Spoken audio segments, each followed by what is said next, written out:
Ce témoignage parle des choses que toi, qui chaque jour t'éloignes de ton Créateur tout en t'attachant au mal sans te soucier du sort qui te sera réservé à la fin de tes jours, dois savoir pour mieux pratiquer ce que tu es en train de pratiquer présentement, car chacun aura son salaire à la fin de sa vie, qui est la vie éternelle ou la seconde mort. Colossiens 3, verset 24-25 dit: Sachez que vous recevez du Seigneur l'héritage pour récompense. Servez Christ, le Seigneur, car celui qui agit injustement recevra selon son injustice, et il n'y a point d'acception de personne. Pourquoi ce témoignage? C'est à cause de ce que notre Dieu est très juste dans ses voies. S'il nous a révélé tout ce qui doit nous donner la vie éternelle, il faut qu'il nous révèle aussi ce qui doit nous donner la mort éternelle, pour ne pas que chacun soit surpris le jour de son avènement. C'est pourquoi, toi qui es à mon écoute dois être attentif pour écouter ce qui arrive. Mais avant de donner le titre, je vais d'abord chanter ce chant qui dit: Le salaire du pécheur, c'est la mort, mais le don gratuit de Dieu est la vie en Jésus. Le salaire du pécheur est la mort, mais le don gratuit de Dieu est la vie éternelle. Le salaire du pécheur est la mort, mais le don gratuit de Dieu, c'est la vie éternelle. La vie, oh la vie, c'est la vie éternelle. Oui, la vie en Jésus, c'est la vie éternelle. Le salaire du pécheur est la mort, mais le don gratuit de Dieu, c'est la vie éternelle. Le salaire du pécheur est la mort, mais le don gratuit de Dieu est la vie éternelle. Oh la vie, oh mon frère, c'est la vie éternelle. Oui, la vie, oh ma soeur, c'est la mort, mais le don gratuit éternel. Oui, la vie en Jésus est la vie éternelle. Mon frère, la vie en Jésus, c'est la vie éternelle. Oui, la vie, oh la vie est la vie éternelle. Oh la vie est la vie éternelle. Mais quel titre notre Dieu a donné à ce témoignage? C'est l'enfer. Mes amis, c'est par enlèvement toujours par extase de 12 heures que notre Dieu m'a fait la grâce pour me faire voir ces lieux dont je vais vous parler. Lorsque la Bible dit notre Dieu est celui qui n'abandonne pas ses enfants, c'est la vérité. Même que tu sois très loin de lui, il fait tout pour t'avertir pour que tu ne sois pas surpris à cause de l'amour réel qu'il a pour nous qui sommes ses vrais enfants. Parce que ce témoignage, malgré que c'est court, mais révèle la vie que des païens vont avoir à la fin des temps. Tu peux croire que tu es un vrai chrétien, or tu es païen sans le savoir. C'est pourquoi ce témoignage doit être encore une réelle lumière pour nous tous. D'abord, qu'est-ce que notre Dieu appelle enfer? C'est les lieux où tous ceux qui ont une mauvaise vie, que tu sois chrétien ou pas chrétien, seront. Apocalypse 21, verset 8 dit: Mais pour les lâches, les incrédules, les abominables, les menteurs, les meurtriers, les impudiques, les enchanteurs, tous les idolâtres, leur part est dans les temps du feu ardent et des soufre. C'est ce qui est la seconde mort. Pourquoi la Bible parle du feu ardent et de soufre, mon frère et ma soeur? Toi qui m'écoutes dois savoir que notre Dieu, malgré que nous nous rébellions, mais il est amour. Il a la compassion pour tous ceux qu'il a créés à son image. Genèse 1, verset 27 dit: Dieu créa l'homme à son image. Il le créa à l'image de Dieu. Il créa l'homme et la femme. C'est pourquoi il a fait la grâce à tous ceux qui ne vont pas être dans son royaume d'être aussi dans deux cités. De cette même manière, ceux qui vont connaître l'enlèvement, mais qui vont salir leur robe, seront dans deux cités, c'est-à-dire la deuxième et la troisième cité. De cette même manière, ceux-là aussi vont vivre deux cités. Mais cette grâce, mes amis, n'est pas comme celle des lieux célestes. C'est vraiment une souffrance éternelle. La première cité, d'abord, c'est le gros trou. Et la deuxième cité, c'est la forêt dense. Mais avant d'arriver, les anges m'ont dit que de cette même manière, sur la terre, il y a deux groupes d'hommes, c'est-à-dire des vrais hommes, qui sont nous qui vivons dans les villes et dans les campagnes, et les hommes perdus, c'est-à-dire les pygmées qui vivent en brousse. De cette même manière au ciel aussi, il y aura deux groupes d'hommes, c'est-à-dire ceux qui vont vivre dans les lieux célestes et ceux qui vont vivre dans l'enfer. Ceux qui seront à l'enfer seront les hommes perdus, et ceux qui vont vivre dans la cité sainte seront les vrais hommes. Mais les anges m'ont aussi dit que si sur la terre il y a un lieu, c'est-à-dire une prison où on condamne les criminels à mort, de cette même manière au ciel aussi, il y a un lieu qui est l'abîme des ténèbres, où les criminels seront aussi condamnés à mort. Mais pour eux, c'est le feu ardent. Mais avant d'arriver à l'enfer, il y a plusieurs conditions que tu dois remplir selon les anges qui sont. Premièrement, il faut être un voleur jusqu'à la fin de tes jours sur la terre. 2. Il faut être un ivrogne jusqu'à la fin de tes jours sur la terre. 3. Il faut être un impudique jusqu'à la fin de tes jours sans te détourner. Il faut être un politicien, un vrai politicien jusqu'à la fin de tes jours. Il faut être un blasphémateur jusqu'à la fin de tes jours. Il faut être un persécuteur jusqu'à la fin de tes jours. Il faut être un idolâtre jusqu'à la fin de tes jours. Il faut être un meurtrier jusqu'à la fin de tes jours. Il faut être un grand menteur jusqu'à la fin de tes jours. Il faut être un devin jusqu'à la fin de tes jours. Il faut être un astrologue jusqu'à la fin de tes jours. Il faut être un magicien jusqu'à la fin de tes jours. Et pour les chrétiens, c'est-à-dire les chrétiens masqués, ceux qui ont pratiqué la sorcellerie et qui viennent rendre témoignage dans l'assemblée des saints pour dire ils sont délivrés. Or, c'est un moyen d'envoûter les chrétiens. Sache que tu es aussi sur la route de l'enfer. Il y a aussi des chrétiens qui se promènent d'église en église, rien que pour détruire, ou soit pour diviser, ou soit pour attaquer les chrétiens. Si tel est ton cas, mon frère, sache que tu es aussi sur la route de l'enfer. Si tu es aussi chrétien et que chaque jour tu fais des sacrifices, ou lorsqu'il y a des fêtes traditionnelles, des fêtes coutumières, tu ne manques jamais à ces choses. Sache que tu es aussi sur la route de l'enfer. Pour certains, c'est la jalousie. Tellement qu'ils sont jaloux. Lorsque Dieu fait la grâce à une personne, il rejette cette personne-là. C'est pourquoi il dit, tout péché nous sera pardonné. Mais le blasphème contre l'esprit ne nous sera jamais pardonné. Si tel est ton cas, mon frère, sache que tu es aussi sur la route de l'enfer. Pour d'autres, c'est la méchanceté. Tellement qu'ils sont méchants. Et à cause de leur méchanceté, personne n'arrive à leur parler. Si tel est ton cas, sache que tu es aussi sur la route de l'enfer. Certains disent qu'ils sont chrétiens, mais ils payent des gens pour aller tuer parce que ils sont chrétiens, ils ne peuvent pas tuer. Mais ils payent des personnes pour aller tuer leurs prochains. Si tel est ton cas, sache que tu es aussi sur la route de l'enfer. Il y a certaines femmes qui vont avorter. Et après avoir fini d'avorter, ils prennent de longs jeûnes pour que Dieu puisse pardonner leurs péchés. Mon frère, ma soeur, si tel est ton cas, sache qu'une fois tué, tu es déjà condamné. Quel que soit ton péché, parce que toi tu sais que tuer est un crime. Mais si tu l'as fait, pour qu'en jeûnant, Dieu puisse te pardonner, pour que tu saches réellement que Dieu ne prend pas plaisir à ces jeûnes, il te donne ce passage. Ésaïe 58, verset 6. Voici le jeûne auquel je prends plaisir. Détache-toi des chaînes de la méchanceté. Dénoue les liens de la servitude. Renvoie libre les opprimés et que l'on rompt toute espèce de joug. Mon frère, ma soeur, ce pardon ne te sera jamais donné à cause de ta méchanceté, car tu sais très bien que tuer est un crime et tu as fait exprès pour le faire. Sache que ton nom est déjà écrit dans le livre de ceux qui doivent être en l'enfer. Apocalypse 20, verset 15 dit, quiconque ne fut pas trouvé écrit dans le livre de vie fut jeté dans les temps du feu. C'est pourquoi je vais à l'endroit de tous ceux qui font le mal et qui croient que c'est en faisant 10 jours ou 20 jours de jeûne que Dieu va pardonner leurs péchés. Si tel est ton cas, arrête et cherche ton vrai salut, sinon tu es déjà sur le chemin de l'enfer. Il faut être un rancunier très rancunier, c'est-à-dire celui qui ne pardonne jamais ses prochains. Si tel est ton cas, sache que tu es aussi sur le chemin de l'enfer. Il faut être celui qui juge selon la chair, c'est-à-dire il juge par connaissance. Si tel est ton cas, sache que tu es aussi sur le chemin de l'enfer. Il faut être celui qui est animé d'une colère qu'on ne peut même maîtriser lorsque tu te fâches. Si tel est ton cas, sache que tu es aussi sur le chemin de l'enfer. Il faut être rempli de mauvais esprits, car un corps qui possède les démons, ce corps ne verra jamais le royaume de Dieu.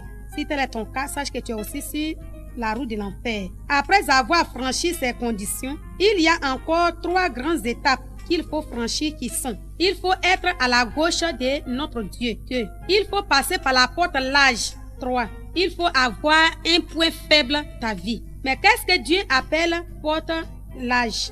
Porte large, c'est la désobéissance, la paresse, la négligence, la méchanceté, la jalousie, l'incrédulité, l'impudicité, le mensonge, l'idolâtrie, le vol, etc. Et il a donné Matthieu 7, verset 13. Entrez par la porte étroite, car large est la porte spacieuse et le chemin qui mène à la perdition. Et il y a beaucoup qui entrent par là. 2. Qu'est-ce que Dieu appelle être à sa gauche? Il a donné Matthieu 25, verset 32. Toutes les nations seront assemblées devant lui. Il séparera les uns d'avec les autres, comme le berger sépare les brebis d'avec les boucs. Il mettra les brebis à sa droite et les boucs à sa gauche. Et au verset 41, ensuite il dira à ceux qui seront à sa gauche, retirez-vous de moi, maudits, allez dans le feu éternel qui est réservé au diable et ses anges.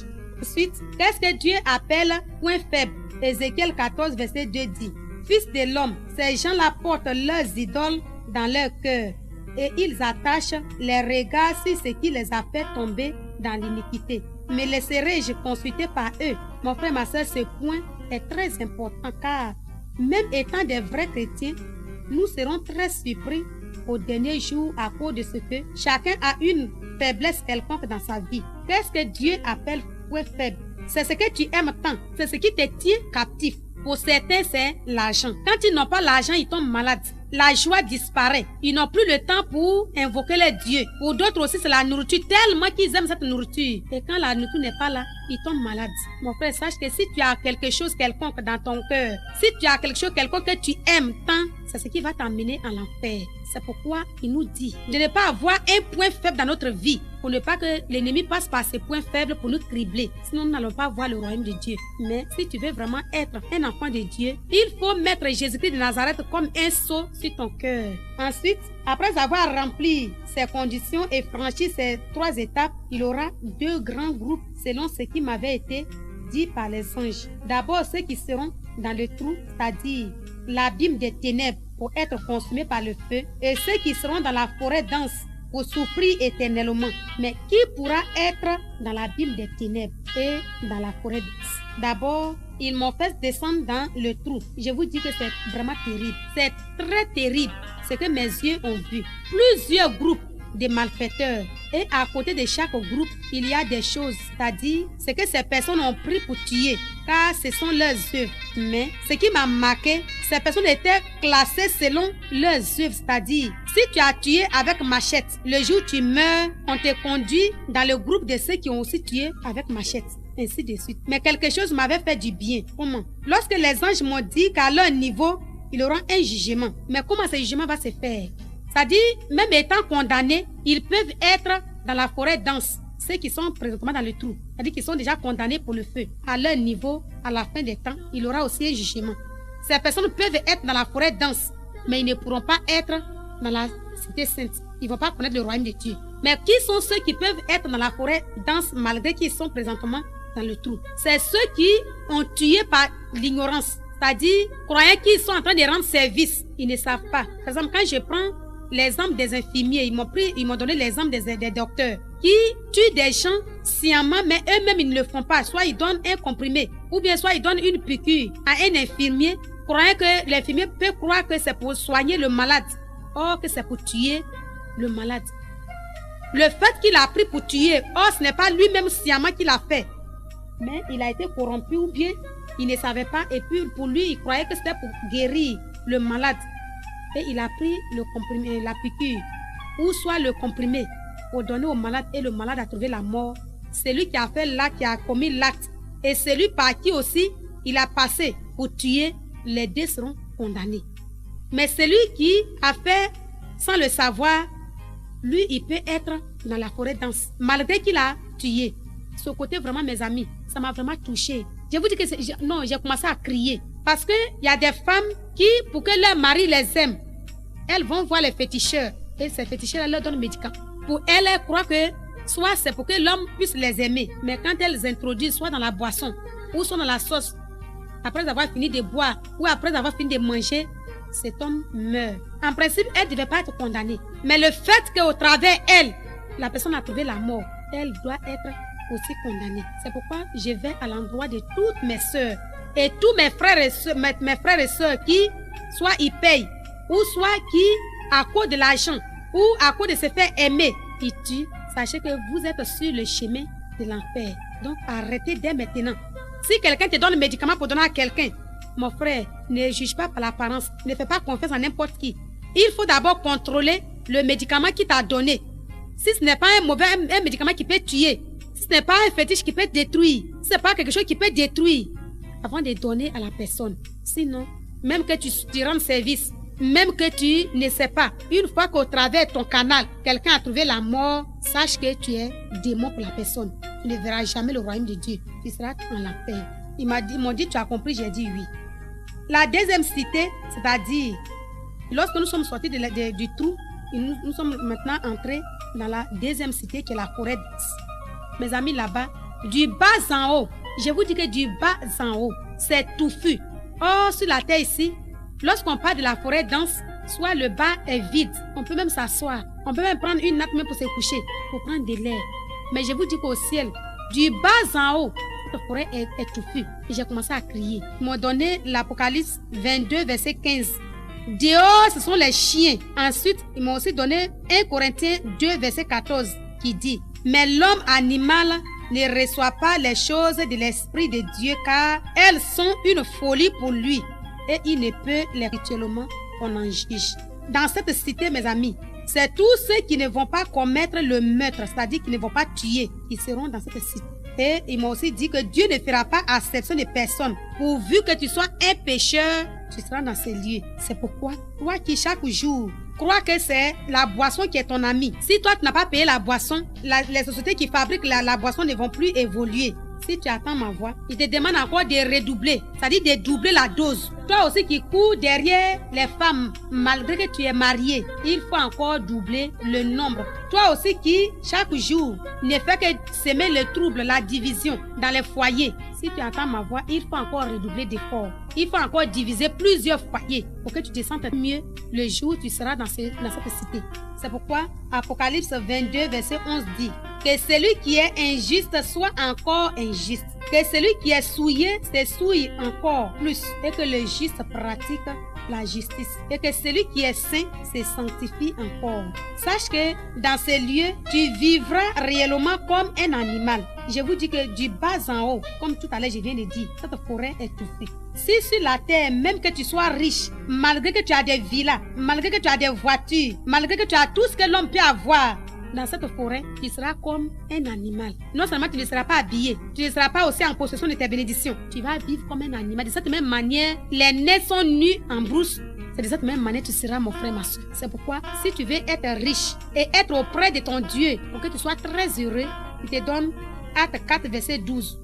Il n'y a de salut en aucun autre, car il n'y a sous le ciel aucun autre nom qui a été donné parmi les hommes par lequel nous devions être sauvés. Si tu as mis Jésus-Christ de Nazareth comme un sceau sur ton cœur, mon frère, sache que tu seras sauvé. Et si tu es sauvé, tu seras le plus riche. Tu seras le plus riche, réellement riche. Même que tu sois misérable sur la terre, tu seras riche. Mais si tu veux vraiment aller en enfer, continue le travail que tu es en train de faire sans te détourner, sans chercher ton Dieu. C'est pourquoi je vais à l'endroit de tous mes frères et sœurs qui, chaque jour, malgré qu'on leur parle de Jésus-Christ, malgré qu'on leur parle de l'évangile, dans les radios, la parole de Dieu passe, à la télévision, les émissions passent. Mais chaque jour, ces personnes-là sont toujours rebelles. Ils restent toujours indifférents. Ils n'arrivent même pas à écouter ces messages de peur qu'ils se convertissent. Mon frère, sache que le temps est proche. Le temps est proche. Dieu t'accorde encore quelque temps. Reviens à lui comme le fils prodigue. Luc 15, verset 11 à 32. Si tu reviens humblement, malgré que tu sois un voleur, si tu reviens humblement, malgré que tu sois un drogué, si tu reviens humblement, malgré que tu sois un impudique, il est prêt à te transformer. Il est prêt à faire de toi un vrai enfant. Et qu'au travers de toi aussi, il peut susciter une grande nation. Et qu'au travers de toi, milliers de personnes peuvent aussi trouver la vie. Et cette vie, c'est la vie éternelle. Mon frère, ma soeur, reviens à ton Créateur. Si tu veux être heureux, si tu veux éviter ce feu ardent, car le temps tend vers la fin. Lève les yeux et regarde. Lève les yeux et observe. Tends tes oreilles et écoute tout ce que les serviteurs, les servantes de Dieu te disent. Malgré que tu sais et tu entends les merveilles que notre Dieu fait au travers de ses enfants, mais tu restes toujours rebelle. Mon frère, reviens à lui. Ma soeur, reviens à lui. Tel que tu es, il va te transformer. Reviens à lui. Tel que tu es, il va te changer. Reviens à lui. Tel que tu es, il va faire de toi ce qu'il veut. Que Dieu nous bénisse. Pour terminer, je vais chanter ce chant qui dit: Zachée descend de ce sycomore. Si tu es voleur, abandonne le vol et viens à Jésus. Si tu es menteur, abandonne le mensonge et viens à Jésus. Aujourd'hui, il te fait la grâce, mais demain ne sera pas pour toi. Descends de ces sycomores, descends de ces sycomores, descends de ces sycomores, descends de ces sycomores. Oui, descends de ces sycomores, descends de ces sycomores, descends de ces sycomores, descends de ces sycomores. Aujourd'hui est ton jour, mais demain ne t'appartient pas. Descends de ces sycomores, descends de ces sycomores. Descends, descends, descends, descends de ces sycomores, mon frère. Descends de ces sycomores. Descends de ces sycomores. Descends de ces sycomores. Aujourd'hui est ton jour, mais demain ne t'appartient pas. Descends de ces sycomores. Descends de ces sycomores. Descends, descends, descends, descends de ces sycomores. Descends de ces sycomores. Descends de ces sycomores. Descends de ces sycomores. Descends de ces sycomores. Descends de ces sycomores. Descends de ces sycomores. Descends de ces sycomores. Aujourd'hui est ton jour, demain ne t'appartient pas. Oui, descends de ces sycomores, descends de ces sycomores. Descends, descends, descends, descends de ces sycomores. Descends de ces sycomores. Descends de ces sycomores. Descends de ces sycomores. Oh, c'est vrai. Longtemps, tu as écouté les enfants de Dieu te parler de Jésus.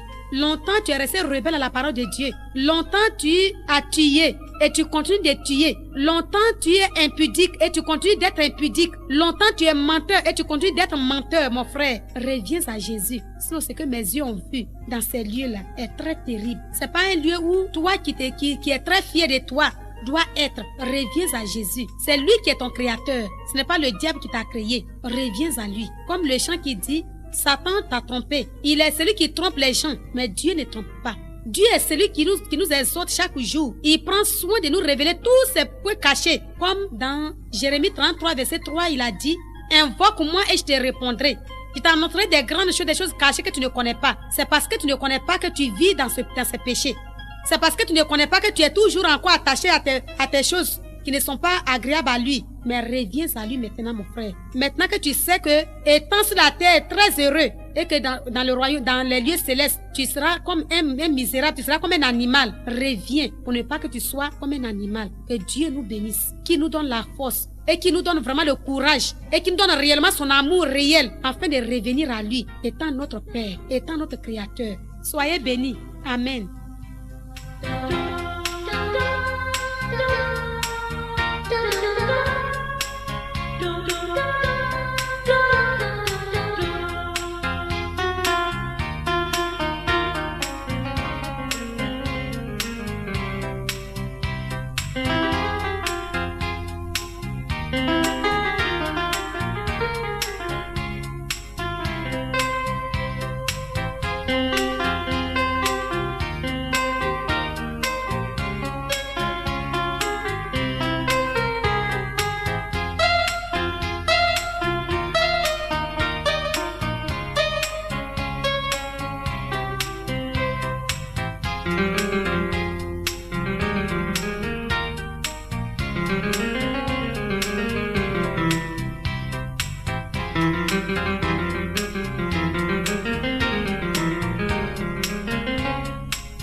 Thank you.